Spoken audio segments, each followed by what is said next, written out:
Hi guys, unboxing muna tayo. Joson Mercury. Yan, pag mag-unbox tayo, maganda may baong cutter. Yan, para masarap mag-unbox at magtanggal ng... Ay, may ambulance. Ayun, wala na.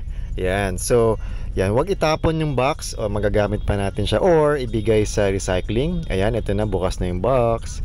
Ayan, ito yung manual niya guys. Yan, manipis lang pero mukha naman siyang madaling gamitin. Ayan na po. Naka-plastic pa. Ayan, although nabuksan na to sa store. Maraming salamat po sa Raon, favorite natin. Tinesting na nila doon, syempre bago natin binili. Ayan, pero pinastic nila ulit. Tsaka naka-styro para mas safe. Yan, ito na. Tanggalin natin yung plastic. Ipatong natin sa box para hindi tayo masyado nakayoko, masakit po sa likod sa mga fellow content. Ayan guys, warranty sticker, void if seal is broken, so wag munang tanggalin. Meron siyang 1-year warranty. Yan, hindi siya ganun kadali masira. Usually mas madaling masira yung speakers, mas sensitibo siya. Basta huwag nyo munang totodo, pakinggan nyo mabuti kung distorted na siya. Ayan, ito yung harapan. Yan, ang gusto natin dito ay meron mga volume yung mic. Although magkasama yung mic 1 and 2, meron ding volume yung mic 3 and 4. Tapos, 4 yung input. Yan, so sobrang sulit niya for quick jamming. Yan, meron pa siyang libreng echo. Yan, so may modulation siya guys. Libre na echo. Hindi ko lang alam kung tape ito. Tapos meron siyang simple na EQ, bass treble lang, pero legit guys. As in, rinig mo na yung difference. Konting pihit lang. Power button, syempre.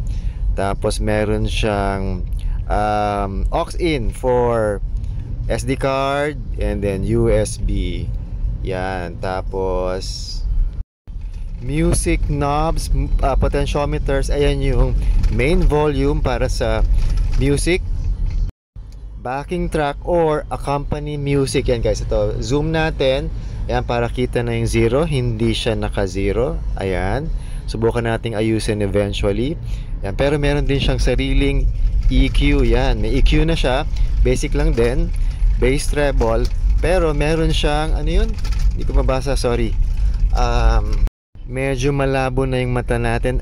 Balance pala guys. So pwede nyo i-balance yung speakers, left or right. Eventually matututunan nyo din yan kung paano i-balance. Yan yung sides. Pakita natin yung kabilang side. Yan, meron ding isa pang extra sticker. So dalawang sticker. Joson, bawal tanggalin kasi nasa warranty pa siya. Huwag nyo munang sirain. Again, ang technique, huwag nyong itodo basta-basta. Pakiramdaman nyo muna kung distorted na siya, kung gumagaral-gal na. Ayan, ito yung likod. Ayan, AC in. Naka-AC voltage in siya. Pero, ayan, zoom natin konti. Ayan, 220 volts. Tapos, ayan yung kable. May warning na sign. Don't get electrocuted. Tapos meron siyang DC in. Hindi ko pa matetest, pero takpan muna natin, baka magkamali tayo ng suksok, baka speakers malagay natin. Ewan ko kung anong mangyayari pero tapos meron siyang fan. Yan, tamang tama lang yung ingay, mas maingay si Kevlar. Tapos ito yung input ng speakers. 2 sets lang ng speakers guys.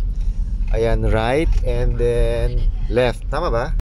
Tapos positive and negative. Yan, ano naman siya, basic, red sa positive, black sa negative. Tapos merong mga RC in or RC2, RC in ba? Anyway, ganun din, dalawang inputs, left and right. Tapos meron yatang extra out para sa speaker. Ewan ko, output nakalagay pero eventually, sige, itetesting natin, tapos gagawa natin ng second vlog. Tapos yung kabila, syempre, okay, sorry. Yung kabila is music in, yung kabilang RC. Yan, ito na yung front. Yan, ipatong na natin kay Kuya Kevlar. Ayan, Joson Mercury.